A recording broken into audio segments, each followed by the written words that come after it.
December 18th, 1944. Bastogne sector, Belgium. The wind didn't blow across the Ardennes. It cut through it. Snow hit sideways, freezing on contact with anything alive. Inside a broken stone shelter, the 12th Engineer Battalion huddled in silence. Boots wet, hands numb, breath turning into ice in the air. One small iron stove kept them alive. Not comfortable, not warm, just alive. Then it disappeared. Sergeant Mercer stepped into the supply shed first. The door was open, lock cut clean. Inside, empty. No stove, no fuel, no wood. Only ash, still warm enough to prove it had been taken hours ago.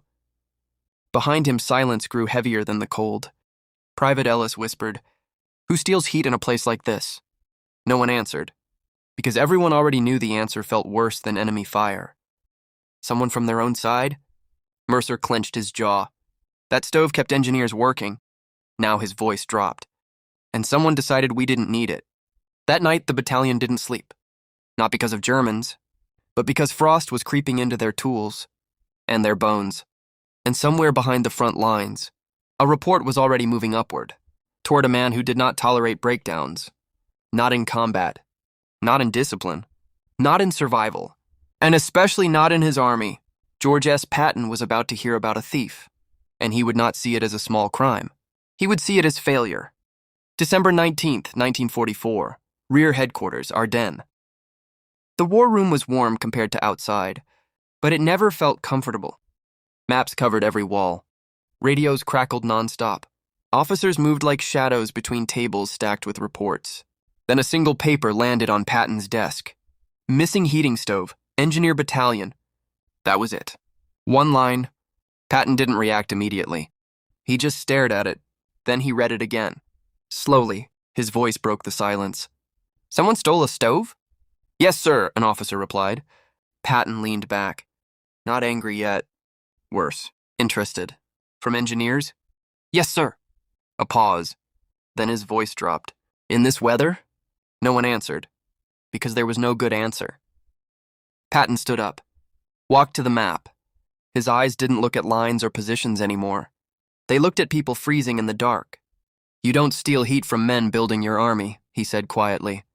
Then his tone sharpened. "Find out who did it." A pause. "And bring him to me." The room went still. Because everyone understood this was no longer about logistics. It was about discipline. And Patton never ignored breakdowns in discipline. Not even small ones.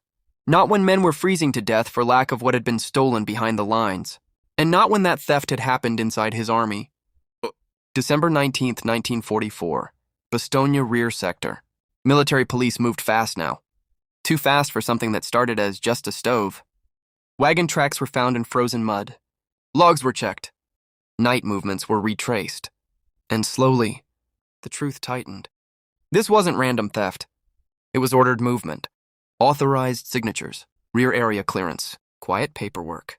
Inside an engineer shelter, Mercer watched his men struggle through another freezing morning. Tools slipping, fingers shaking, work slowing. "Without heat," one engineer muttered, "we're useless out here." Mercer didn't correct him, because it was true. Meanwhile, miles away, investigators finally found a name. Captain Edward Larkin, Rear Logistics Officer, Clearance Authority. Too clean on paper, too careful in movement logs, and now, too connected to the missing stove. Back at headquarters, the report hit Patton again. This time thicker, more detailed. Patton read it standing. No expression. Then one sentence came out. So it wasn't lost. Silence. It was taken. He looked at the officer. "From engineers?" "Yes, sir." Patton exhaled slowly. Then his voice hardened. "Bring him in." Because now it wasn't about one object. It was about something bigger. Who decides what soldiers are allowed to keep warm?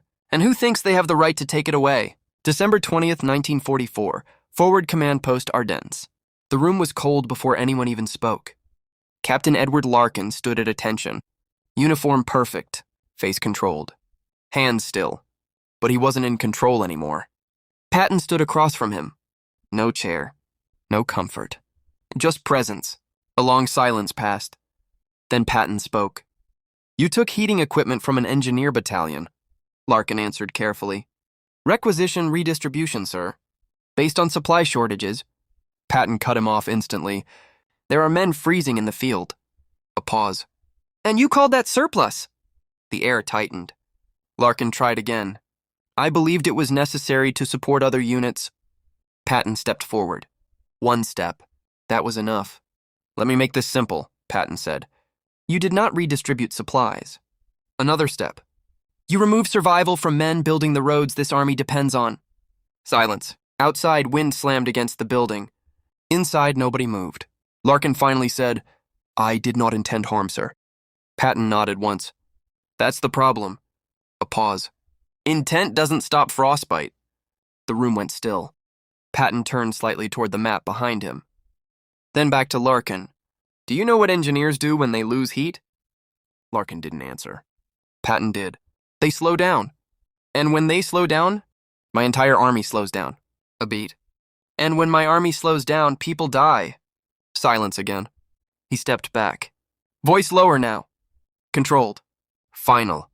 You will return every piece of heating equipment you took. A pause. And you will personally go with it.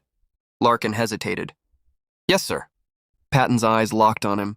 So you remember what it looks like when your decisions reach the field. A long silence followed. Then Patton turned away. The meeting was over. Not because it was resolved, but because Patton had already decided something larger. No rear area officer would ever again treat survival equipment like paperwork. The convoy arrived the next morning. Engines coughing through frozen air. Stoves unloaded. Fuel stacked. Heat returning piece by piece to frozen hands. Private Ellis stared as the first stove was carried inside. They actually brought it back. Mercer didn't speak at first. Then quietly, someone made them. Inside hours, warmth spread through the shelter again. Not comfort, but function. Men could move again. Work again. Survive again. And far behind them, Patton had already moved on to the next crisis. But the message stayed behind like a command written into the cold itself. In war, nothing small exists behind the front line, because even heat can decide whether an army keeps moving.